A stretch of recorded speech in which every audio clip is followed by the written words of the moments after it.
So one thing you're going to hear a lot about in the future are terpenes. And terpenes are becoming really popular, especially within the cannabis industry, because people keep trying to get terpenes that will have specific flavors and smells and qualities that they just want. So terpenes is kind of the new buzzword. So I'm just going to go over a couple of reasons why we even care about terpenes. Citrus pill oils contain the highest amount of terpenes than most other essential oils.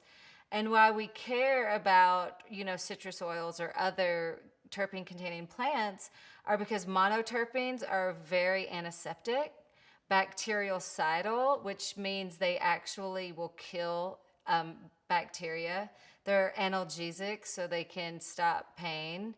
And they're also mucolytic. And the important thing about being mucolytic is that can dissolve fatty masses. Like in Chinese medicine, we consider a mass of qi and blood stagnation to be anything from a cyst, a fibroid, or a cancerous tumor. So it's really important to think, oh, well, these plants are mucolytic, so they could actually start shrinking fibroids and shrinking tumors.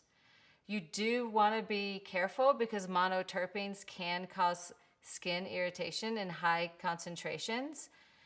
And they're generally found in most essential oils. Some examples would be thymol from thyme, or monarda, or menthol from mint.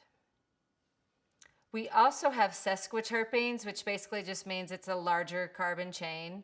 And they tend to be anti-inflammatory and antispasmodic. On the market a few years ago, the highest concentration of alpha bisabolol, which is an anti-inflammatory property in chamomile, was shown in studies to be the highest anti-inflammatory essential oil on the market. So really important to think about, especially with something like chamomile, it's a very expensive essential oil and a very inexpensive herb to use on its own. So sometimes you can't even say, oh, well, this herb is cheap to buy in its raw form, but it takes a lot more plant matter once we concentrate it and extract it into an essential oil. Diterpenes are also pretty important to know about when we're talking about terpenes. They're antifungal, antiviral, expectorant, and a purgative. So a purgative means it can actually make you purge your bowels.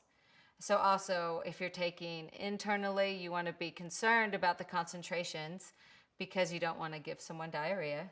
Diterpenes also contain phytosteroids for hormonal balancing.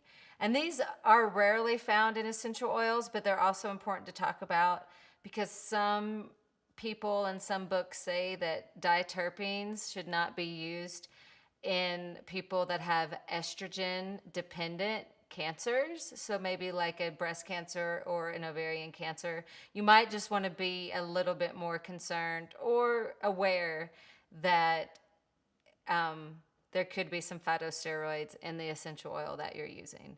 Some examples, and it is a plant that we use for breast cancer in the form of Taxol, which is the pharmaceutical equivalent of paclitaxel, which comes from the Pacific yew tree.